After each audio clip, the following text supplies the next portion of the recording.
The Exciton, a brand new watch, all sold out. This is number 74. I didn't buy this watch. Believe it or not, I've been lent this watch already. The kind owner of this watch, Brian, fantastic subscriber. Thanks so much, mate, for lending me this watch, because he hasn't even worn it yet. He took it out the box to look at it and then sent it straight to me. The stickers are still on it. You're going to see that in a moment. That's going to get peeled off. It's a real privilege. So thank you so much, Brian, mate. It's really appreciated. And I've had it for a day, and I thought I'm going to get stuck into this video to share with everyone who's going to see this what's maybe to come from this brand. Even though this first batch of 100 have sold out, there is a future. There are going to be more. There's going to be more watches and more variations. So it's really exciting stuff. Pardon the pun, Exciton. Oh God, really bad. Dad jokes aside, this is an interesting watch, and I'm so glad to be able to take a first look at it. And this is a first impressions video. So let's get involved, get stuck in, and take a look. See you in a sec.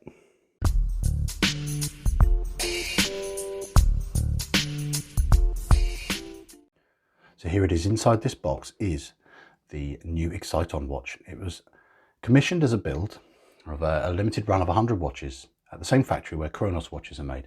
And that is interesting because it is a factory which many different brands make their watches, and they all compete very strongly with each other for making very well finished watches, good spec, things like that. So I'm expecting good things from this watch, because I've seen San Martin's, for example, I've seen Steel Dive, and I understand that Cronos watches are really well made, and this is interesting to see. For a limited run of 100 watches, how good is it? So let's get involved. So it's still in the packaging.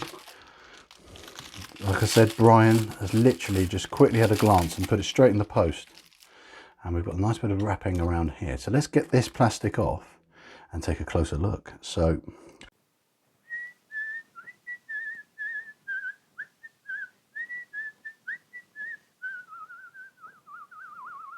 my very, very first impression of this watch is, I think the size for me is spot on. I do like this kind of size, but I don't actually remember what size it is, so I will be measuring that in a moment. My daily wear at the moment is the Saab 35, so I'm familiar with a watch of this sort of size. As you can see, it's very similar. So I'm biased to this size already. I think it's fantastic as a vintage kind of aesthetic, so that's a great start. Now, immediate impressions are, I think it looks very neat and tidy. Fit and finish, without looking for a lot longer, is already a good start. Really neat, very high polish on the case back. Very neat brushing. Very good. Good start. I mean, I do like all the brushing elements on it, mostly, because I just think it helps it look more like a vintage style tool watch. Not too much polish. Not so sure about all that polishing underneath. I like all this sciencey stuff. I understand the designer of this watch is a scientist, hence the name Exciton as well, because that is something to do with science. I'll discover more of that when I do my research for the full review and do a bit more sciencey stuff. I am into science, but I can't remember what an Exciton is. But we will cover that later on.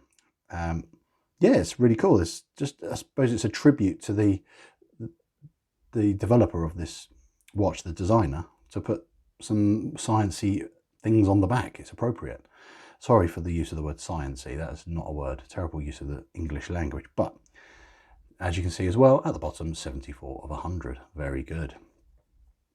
So how big is this watch? Let's cover the sizes and things like that, because this is an initial impressions, but it's good to know what kind of things we're dealing with here. So it's lovely case size, pretty much 38, which for me is a lovely size personally. For some of you it may be too small, but the crown is fantastic. 6.6, that's a good size. And a dial size, let's see the dial size. So that's 26.3. What does that mean? Well, it's in proportion with the size of the watch, which is good because you've got quite a slim little bezel in there. And I understand that's ceramic. It's also loomed.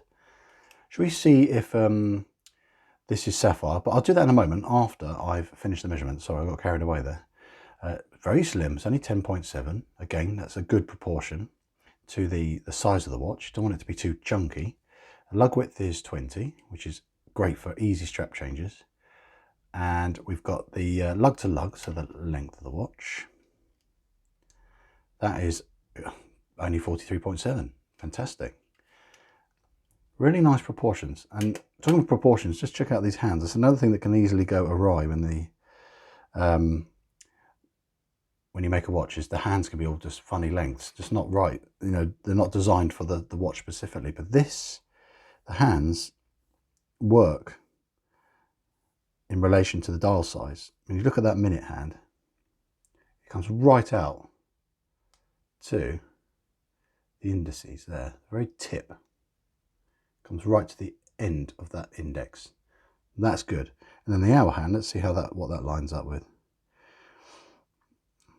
See, it just lines up. See, with the numerals, the Arabics 12, 6 and 9, the tip of the hour hand lines up nicely with just kissing the edge of the 12 and the 6. So that's been really well thought of.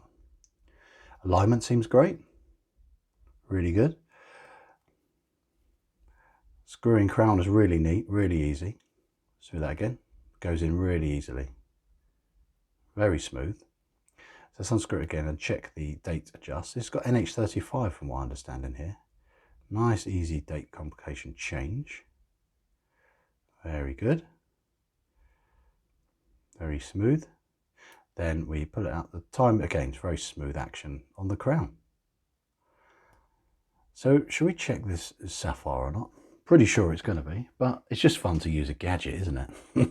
So we've got die's been warmed up, and I've got to set it on 1 or 2.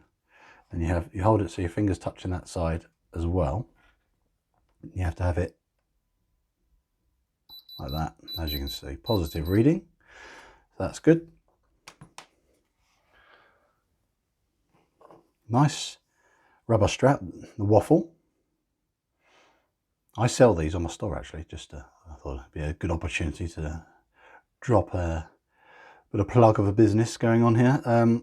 Yeah, I sell straps, and you can get one of these style, but I sell it in a nice upgraded FKM rubber with quick release, and it's called the Tasty Waffle. Very proud, sells really well. If you fancy this kind of strap on your watch, I sell those, and you can get them really quick. Anyway, before I get carried away, let's have another look at what else we've got on here. Let's see how good this bezel action is. We do love a good bezel action, don't we, guys? Oh, cool, that is nice.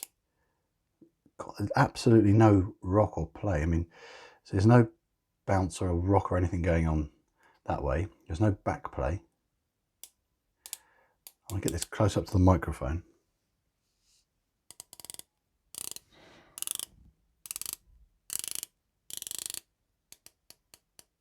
Very smooth. That is a really nice bezel action. It's got a nice precise feel for every individual click. So that makes you, anyone who's new to this kind of thing and wants to know why do we get so excited about bezel action and crown feel and things like that, it's all things that add up to effectively spell out how well something is made. It's just the machining, the fit and the finish, the engineering, all those kind of things. It all adds up to telling a story of how well a product has been made, and that's a really good start. Let's get this on wrist and see how good it looks on me. For me, that is in the sweet spot zone for size. That is really good. What do you guys think?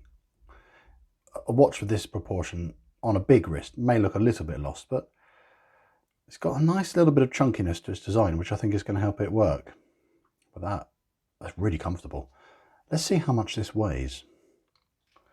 Well, according to Gipas, my very reliable friend here, only 88 grams. That is very light for a automatic watch, helped by the fact of its compact proportions, and it's on a rubber strap. So that is very nice. Let's check out the Lume. I haven't checked that out yet. So I'm going to charge that up with my UV torch and then turn the lights out. Looks great on camera, and to be honest, with the naked eye, it looks really good too. I've only given this a really quick charge actually with the torch, a quick blast like that, and it's immediate. And I love the fact that the date wheel, even though it's pointless having a loomed date wheel because you can't read the date, it's still cool to have that. When it's all loomed up, it actually balances all the design out still by having the date wheel loomed up. That's very clever. Let's take a closer look. It's been very neatly applied. It's ever so slightly duller on the indices, it doesn't quite show up on the camera, but to my eye when I'm looking at it separately, it's ever so slightly duller, but the hands are fantastic, and every single aspect of this watch that could be loomed has pretty much been loomed. Maybe the logo could have been done as well. If you're going to go loom, let's just loom everything. So yeah, I like that. I do like the loom. It looks like BGW9, the bluey colour, really nice.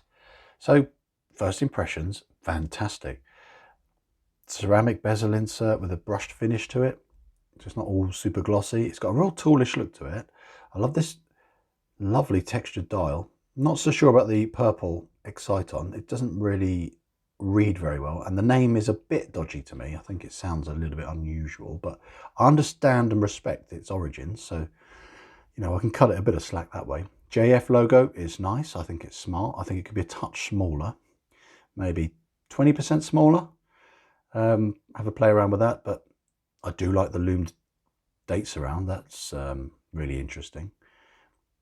It's a well-proportioned watch. I think he's done a fantastic job with the design. Got the size of the crown spot on. That's really good, and all the build quality. So the factory that made this did a great job, and I think it chose wisely with making these watches. You've got your drilled lugs.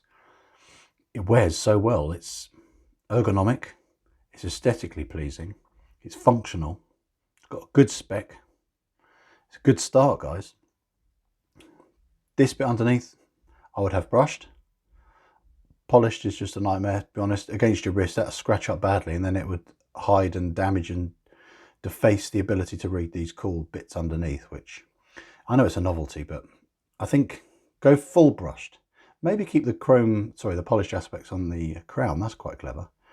So you can have something that's polished. But no, I think everything's been done very neatly. It's a good start. And if they make more watches, maybe a Mark II version of this, or an entirely new version, but with plenty of tweaks to it, I see lots of good things coming from this brand. And I think it's a really good start, I must say. So first impressions are very positive, and thanks again for Brian for lending me this. It's been a privilege to be able to unwrap this and just give my literally off the cuff first impressions of this piece, which are very positive so far. I'm going to have this a little bit longer, get a better feel for it, and pass on any more information that I can think of which is going to benefit you guys in knowing to keep an eye out from this brand and this company. And is this watch worth the 200-ish pounds that it would cost? Is that too much, or is it spot on? You'll find out when I do a full this piece. So thanks again for watching, guys. I'll see y'all in the next one.